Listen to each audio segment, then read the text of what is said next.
Good evening everyone and welcome to today's paper discussion. ये आपका daily test paper NDA 5 है जो अभी हम लोग डिस्कस करने जा रहे हैं। इस पेपर का सबसे पहला क्वेश्चन जिसको हम लोग करने वाले हैं वैल्यू पुटिंग से। तुम्हें दो इक्वेशंस दिए हुए हैं, एक है sine x plus cos x equals to a और दूसरा है sec x plus cosec x equals to b. तो अगर इस क्वेश्चन में मैं एक्स को 45 डिग्री वैल्यू दे दूँ तो मेरा ए हो जाता है 1/√2 प्लस 1/√2, क्योंकि साइन और कॉस दोनों ही 45 डिग्री पे 1/√2 वैल्यू लेते हैं, तो अल्टीमेटली ए की वैल्यू आ गई √2। इसको संभाल के रख लो। उसी तरह से बी हो जाएगा सेक 45 that is √2 plus cosec 45 that is again √2, तो बी की वैल्यू आ गई 2√2। अब तुमको सिर्फ ऑप्शन में चेक करना है कि कौन सा आंसर सही होगा।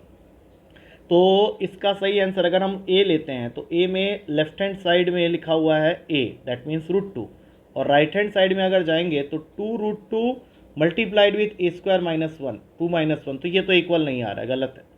बी ऑप्शन में जाते हैं, बी दिया हुआ है 2√2। राइट हैंड साइड में जाएंगे तो ए दैट इज √2 इंटू बी का स्क्वायर, 2√2 का स्क्वायर करोगे तो बड़ी वैल्यू आ जाएगी 8 माइनस 1, मतलब ये भी इक्वल नहीं है। अब देखते हैं सी ऑप्शन को। सी में लिखा हुआ है 2a, लेफ्ट हैंड साइड में अगर 2a है तो 2a का मतलब हो गया 2√2, और राइट हैंड साइड में है b, b मतलब 2√2 और a स्क्वायर माइनस 1, तो अगर a √2 है तो √2 का स्क्वायर 2 माइनस 1, तो ये वैल्यू तुमको 2√2 दे रहा है, तो सी ऑप्शन को टिक मारेंगे, no need to check D option. अब चलते हैं अगले क्वेश्चन में। दो इक्वेशन है, पहला इक्वेशन है x cos theta plus y sine theta equals to 2, और दूसरा इक्वेशन है x cos theta minus y sine theta equals to 0, और तुम्हें एक्स और वाई के टर्म्स में चार इक्वेशंस दिए हुए हैं। तो ऐसा करते हैं, एक्स कॉस थीटा की वैल्यू सेकेंड इक्वेशन से निकाल लेते हैं जो कि आ रहा है वाई साइन थीटा, और इसको उठा के यहाँ पे पुट कर दो। तो इससे वाई साइन थीटा दो बार ही आ गया, मतलब 2y साइन थीटा की वैल्यू हो गई 2, और यहाँ से साइन थीटा हो गया 1/y। इसको संभाल के रख लो। सेम उसी तरीके से अब ये जो साइन थीटा निकाले हो इसको उठा के यहाँ पुट कर दो, तो ये देगा x cos theta is equals to y into 1/y। दोनों कट गए तो कॉस थीटा की वैल्यू आ गई 1/x।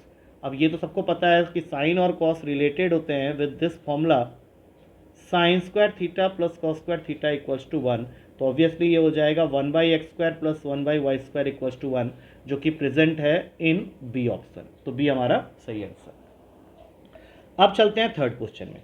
थर्ड क्वेश्चन में तुम्हें दिया हुआ है L cos square theta plus M sine square theta is equals to cos square theta whole multiplied with cosec square theta plus 1, and this whole term is divided by cosec square theta minus 1। Question तुमको tan square theta निकालने के लिए बोल रहा है, तो सीधी सी बात है, तुमको यहाँ पे अपने आप आइडिया लगाना पड़ेगा कि अगर मुझे टेन स्क्वायर थीटा लाना है तो मुझे डिवाइड करना पड़ेगा cos square theta in both sides.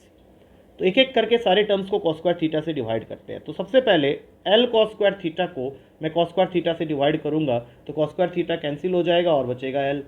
M sine square theta को कॉस स्क्वायर थीटा से डिवाइड करूंगा तो sine square theta upon cos square theta मुझे दे देगा tan square theta, M tan square theta. यहाँ कॉस स्क्वायर थीटा कैंसिल हो जाएगा, बचेगा cosec square theta plus 1 upon cosec square theta minus 1। अब हम लोग को पता है कि L plus M tan square theta को तो अब मैं कुछ नहीं करूँगा, लेकिन cosec square theta minus cot square theta अगर 1 होता है तो cosec square theta minus 1 cot square theta हो जाएगा। इसका मतलब है कि न्यूमरेटर को छोड़ के cosec square theta minus 1 denominator में कॉट स्क्वायर थीटा कर लेते हैं।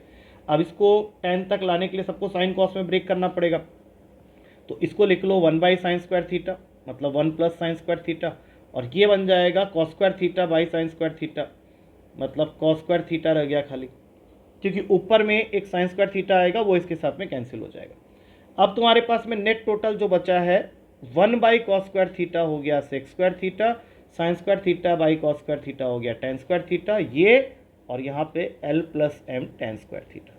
तो अब पूरे इक्वेशन में टेन स्क्वायर थीटा आ गया है सिवाय इस वाले टर्म के, लेकिन इसके लिए हमारे पास फॉर्मूला है कि सेक स्क्वायर थीटा होता है 1 प्लस टेन स्क्वायर थीटा। तो अगले ही स्टेप में राइट हैंड साइड में अगर मैं सेक स्क्वायर थीटा को 1 प्लस टेन स्क्वायर थीटा से रिप्लेस करता हूँ तो ये टोटल हो जाएगा 1 प्लस 2 टेन स्क्वायर थीटा। तो अब टेन स्क्वायर थीटा वाले टर्म्स को एक तरफ कर लो और जिसमें टेन स्क्वायर थीटा नहीं लगा है उसको एक तरफ कर लो, तो अगले स्टेप में तुमको ये देखने को मिलेगा। तो अब तुम खुद ही सोचो कि तुमको टेन स्क्वायर थीटा अगर निकालना है तो तुम्हारा आंसर आ गया L minus one upon two plus M, जो कि अवेलेबल है यहाँ पे बी ऑप्शन में, L minus one upon two plus M. Next question simplification का है। हाँ, इसके आंसर को करेक्ट कर लेना, क्योंकि इसका आंसर मैंने आंसर की में कॉसेक ए लिखवाया था, बट इसका सही आंसर है साइन ए। मैं अभी इसको प्रूफ कर देता हूँ। 1 minus sign A into cos A, ये होल मल्टीप्लाइड है sign square a minus cos square ए के साथ, और ये पूरा का पूरा डिवाइड हो रहा है with cos a multiplied with sec a minus cosec a, bracket close, and again it is multiplied with sine cube a plus cos cube a. इसका मतलब है कि इस फॉर्मूला में एल्जेब्रिक आइडेंटिटीज का अच्छा खासा यूज होने वाला है। तो सबसे पहले देखते हैं sign square a minus cos square ए, इसके अंदर ए स्क्वायर माइनस बी स्क्वायर की आइडेंटिटी लगा के इसको हम लोग लिख सकते हैं sign a plus cos A into sine A minus cos A. उसके बाद कॉस ए को तुम कुछ नहीं कर सकते, लेकिन सेक ए को लिख सकते हैं 1 बाई कॉस ए, और कॉसेक ए को लिख सकते हैं 1 बाई साइन ए। बाकी यहाँ a cube plus b cube की आइडेंटिटी लगा दो, जो कि होता है a plus b, that means sine a plus cos a. दूसरे ब्रैकेट में a square, that means sine square a, plus b square, that means cos square a, minus a b, that is sine a cos a. अब ध्यान से देखना, सबसे पहले sine square a plus cos square a 1 होता है, तो ये पूरा इसके साथ कैंसिल हो गया। फिर साइन ए प्लस कॉस ए इस साइन ए प्लस कॉस ए से कैंसिल हो गया। अब बचा न्यूमरेटर में सिर्फ sign A minus cos A, और डिनोमिनेटर में होल अपॉन में है कॉस ए। अगर मैं इसका एलसीएम ले लूँ तो ये बन जाता है sign A minus cos A, और अपॉन में इनका denominator sign a cos a. अब ये दोनों कैंसिल, कॉस ए कैंसिल, तो यहाँ तुम्हें एक सिचुएशन दिख रहा होगा 1 अपॉन साइन ए, तो ये ऊपर जाएगा तो साइन ए बन जाएगा, that's why it is a. Fifth question में एक्चुअली करेक्शन था, मैंने करवा दिया था क्लास में। ये sine square 1, sine square 3, sine square 5, sine square 7, मतलब जहाँ जहाँ पे 10 लिखा हुआ है उसको हमें साइन से रिप्लेस करना है। अब इस क्वेश्चन को जब स्टार्ट करोगे तो यू कैन इजीली सी कि ये 1, 3, 5, 7, 87, 89, मतलब ये एपी क्रिएट कर रहा है। तो इस एपी के अंदर टोटल टर्म्स कितने हैं और उसमें से कितने हमें टेबल से मिल जाएंगे। तो टेबल से हमें एक वैल्यू मिल जाएगा साइन स्क्वायर 45 डिग्री, तो इस वैल्यू को अलग से लिख दो, और याद रखना कि ये वैल्यू मैंने यहाँ से हटा दिया है। अब जरा काउंट कर लेते हैं कि टोटल हैं कितने। उसके लिए एपी में फॉर्मूला होता है l is equals to a plus n minus one into t, तो वो लगा लो। L is the last term 89, a is the first term that is 1, common difference जो कि हम लोग ऑलरेडी देख चुके हैं 2 का है, तो इसको थोड़ा सा सॉल्व करेंगे तो ये तुमको वैल्यू दे रहा है कि टोटल नंबर ऑफ वैल्यूज जो आए हैं ये आ गया तुम्हारा 45। और ध्यान रखना मैंने एक वैल्यू यहाँ पे हटाया है, तो टोटल वैल्यूज तुम यहाँ से एक माइनस करके बोलो 44। अब इन 44 वैल्यूज को अगर तुम कॉम्प्लीमेंट्री एंगल के हिसाब से पेयरिंग कर दो, अब कॉम्प्लीमेंट्री एंगल का मतलब है कि 1 के लिए कॉम्प्लीमेंट हो गया 89, तो साइन स्क्वायर 1 और साइन स्क्वायर 89 का एक ब्रैकेट बना लिया। फिर उसी तरह से 3 का कॉम्प्लीमेंट हो गया 87, तो साइन स्क्वायर 3 और साइन स्क्वायर 87 का एक ब्रैकेट बन गया। तो 44 वैल्यूज़ को अगर इस तरह से तुम ब्रैकेट में बांधते हो तो टोटल 22 ब्रैकेट्स बनते हैं, और एक हाफ अलग से इसकी वैल्यू तुमने लिखी हुई है, तो हाफ तो पहले ही अलग कर दो। अच्छा, ब्रैकेट में क्यों बांधा गया है? क्योंकि हमें पता है कि साइन का कॉम्प्लीमेंट कॉस होता है और 89 का कॉम्प्लीमेंट 1 होता है, तो साइन स्क्वायर 89 जहाँ लिखा है वहाँ पे हम लोग लिख देंगे कॉस स्क्वायर 1, तो यहाँ से तुमको मिल गया एक। और इस तरह से 22 ब्रैकेट्स में से एक एक एक एक एक निकलेंगे 22 टाइम्स, तो इस पूरे का सम हो जाएगा 22। अब ये हाफ तुमने पहले से निकाला हुआ है, तो टोटल आंसर हो गया 22.5, जो कि सी ऑप्शन में अवेलेबल है। अब चलते हैं अगले क्वेश्चन में। अगला क्वेश्चन है तुम्हारा, इक्वेशन दे रखी है कॉस की पावर में 4 थीटा माइनस साइन के पावर में 4 थीटा इक्वल्स टू 2/3। अगेन तुमको मौका मिलेगा ए स्क्वायर माइनस बी स्क्वायर की आइडेंटिटी इसमें लगाने की, जो कि होता है a plus B into A minus B. इससे ये फ़ायदा होगा कि एक बन जाएगा ब्रैकेट में cos square theta minus sign square theta, और जो दूसरा ब्रैकेट में नहीं लिख रहा हूँ वो इसलिए नहीं लिख रहा क्योंकि वो होगा cos square theta plus sign square theta का, जिसकी वैल्यू सबको पता है 1 होती है। अब इसके आगे तुम देख लो कि तुमको 2 कॉस स्क्वायर थीटा चाहिए, मतलब तुम्हारे लिए साइन स्क्वायर थीटा का कोई मतलब नहीं है, तो साइन स्क्वायर थीटा को हटाने के लिए हम लोग यहाँ पे साइन स्क्वायर थीटा को रिप्लेस कर देंगे 1 माइनस कॉस स्क्वायर थीटा से। ध्यान रखना एक माइनस पहले से था, इसलिए मैंने ब्रैकेट बना लिया। अब जैसे ही मैं ब्रैकेट खोलूँगा तो ये बन गया तुम्हारा cos square theta plus cos square theta that is 2 cos square theta, 2/3 तो यहाँ है ही, इस -1 को यहाँ भेज दो तो ये +1 हो जाएगा, और इसका वैल्यू हो गया 5/3। अब यही तुमको पूछा गया था, तो करेक्ट आंसर इज ए।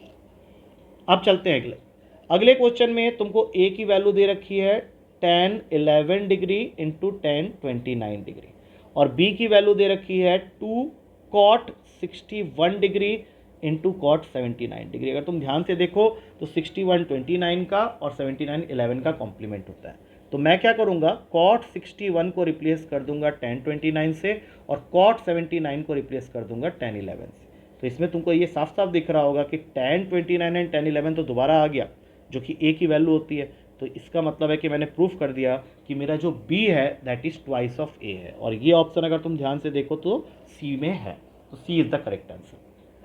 अगला क्वेश्चन आ रहा है जिसमें तुम्हें ये इक्वेशन दे रखी है sine x multiplied with sec 30 plus x degree is equals to 1, और तुम्हें फाइंड करना है कि what is the value of sine x plus cos 2x। तो पहले हम लोग ऐसा करते हैं, साइन एक्स को यहीं रहने देते हैं, सेक को वहाँ भेज दो तो वो वहाँ पे जाके 1 हो जाएगा, और सेक का रेसिप्रोकल होता है कॉस, तो ये सीधा लिख लो कॉस 30 प्लस एक्स। अब साइन और कॉस एक दूसरे के कॉम्प्लीमेंट होते हैं, तो साइन एक्स को लिख दो कॉस 90 माइनस एक्स, क्योंकि तब तुमको हेल्प मिलेगा कि राइट हैंड साइड में जो कॉस है वो इसको कट कर देगा। अब तुम्हारे पास में बच गया 90 minus 30 is equals to 2x, मतलब 2x हो गया 60 और x की वैल्यू आ गई 30। अब x 30 आ गया तो तुमको जो पूछा गया उसमें पुट कर दो। तुमको पूछा गया था sign x plus cos 2x की वैल्यू, तो x अगर 30 करोगे तो ये बन जाएगा साइन 30, और cos 2x करोगे तो ये बन जाएगा cos 60। Sine 30 is half, cos 60 is also half, मतलब हाफ प्लस हाफ 1। ये तुम्हारा पहला ऑप्शन है। अब चलते हैं अगले क्वेश्चन में, 9th क्वेश्चन। इसमें भी तुमको एक इक्वेशन मिल रहा है जिसको लिखा गया है sine theta plus cos theta whole upon में sine theta minus cos theta is equals to 3, और यहाँ से तुमको साइन के पावर 4 थीटा माइनस कॉस के पावर 4 थीटा की वैल्यू निकालनी है। तो इसमें एक बार फिर से हम लोग क्या करेंगे, ए स्क्वायर माइनस बी स्क्वायर की आइडेंटिटी लगा देंगे, और उसमें तुमको सिर्फ इतना ही मिलेगा, क्योंकि अगेन सेम थिंग होगा कि sign square theta minus cos square theta के साथ मल्टीप्लाई होगा sign square theta plus cos square theta, जो कि 1 होता है, इसलिए मैंने लिखा ही नहीं है। तो ये वैल्यू अगर निकाल लो तो that is equivalent to this only. अब वो निकालने के लिए थोड़ा सा इसको सॉल्व करते हैं बाय क्रॉस मल्टीप्लाइंग। तो ये बन गया 3 sign theta minus 3 cos theta. अब साइन थीटा वाले टर्म को एक तरफ कर लो, तो ये बन गया 2 sine theta equals to 4 cos theta. That means अगले ही स्टेप में तुमको टेन थीटा का ट्रायंगल मिल जाएगा। टेन थीटा 2 है तो यहाँ थीटा, टेन थीटा होता है परपेंडिकुलर अपॉन बेस, मतलब p हो गया 2, b हो गया 1। तो हाइपोटेनियस पाइथागोरस थ्योरम से निकाल लोगे, √5 आएगा। अब साइन स्क्वायर थीटा निकालना, साइन स्क्वायर थीटा p/h होता है, तो 2/√5 का square that is 4/5। Cos theta b/h होता है 1/√5, उसका स्क्वायर करोगे तो 1/5। अब दोनों को माइनस कर दो तो आंसर आ गया 3/5। 3/5 यहाँ पे है सी ऑप्शन में। अब सबसे लास्ट क्वेश्चन की तरफ मूव कर रहे हैं हम लोग, 10th क्वेश्चन। इसमें तुमको वो ऑलरेडी कह रहा है कि theta is an acute positive angle, और साथ में एक इक्वेशन दे रखा है cos square theta plus cos to the power of 4 theta equals to 1, और बदले में tan के टर्म्स में उसने पूछा है tan square theta plus tan to the power of 4 theta की वैल्यू क्या होगी। तो ऐसा करते हैं, यहाँ से cos to the power of 4 theta की वैल्यू निकाल लेते हैं, जो कि आ रहा है 1 माइनस कॉस स्क्वायर थीटा, और 1 माइनस कॉस स्क्वायर थीटा होता है साइन स्क्वायर थीटा। अब तुम सोचो कि इस रिलेशन के अंदर tan कैसे लाओगे, क्योंकि तुम्हें tan की वैल्यू चाहिए। तो इसके लिए तुमको दोनों साइड को डिवाइड करना पड़ेगा कॉस स्क्वायर थीटा से, और अगर मैं लेफ्ट हैंड साइड में कॉस स्क्वायर थीटा डिवाइड करता हूँ तो यहाँ पे कॉस स्क्वायर थीटा बचेगा, और sign square theta upon cos square theta tan square theta हो गया। इसका मतलब है मैंने प्रूफ कर दिया कि मेरा जो कॉस स्क्वायर थीटा है वो tan स्क्वायर थीटा के बराबर है। तो ये जो एक्सप्रेशन है इसके अंदर जो पहला tan स्क्वायर थीटा है उसको तो मैं रिप्लेस कर दूंगा कॉस स्क्वायर थीटा से, और दूसरा जो है वो tan 4 थीटा है, मतलब इस पूरे का होल स्क्वायर। तो ऑब्वियस सी बात है इसका भी होल स्क्वायर हो जाएगा, तो इसका मतलब ये हो गया कॉस की पावर 4 थीटा। बट इसकी वैल्यू हमें निकालने की क्या जरूरत है, ये तो हमें पहले ही दिया हुआ था यहाँ पे 1, तो इसका मतलब है कि इसकी भी वैल्यू हो जाएगी 1, और ये आंसर तुम्हारा अवेलेबल है B option. I hope it is clear to all of you, and with this question we come to the end of this video session. अगली क्लास में फिर मिलते हैं नेक्स्ट पेपर डिस्कशन के साथ। Till then take care and good night.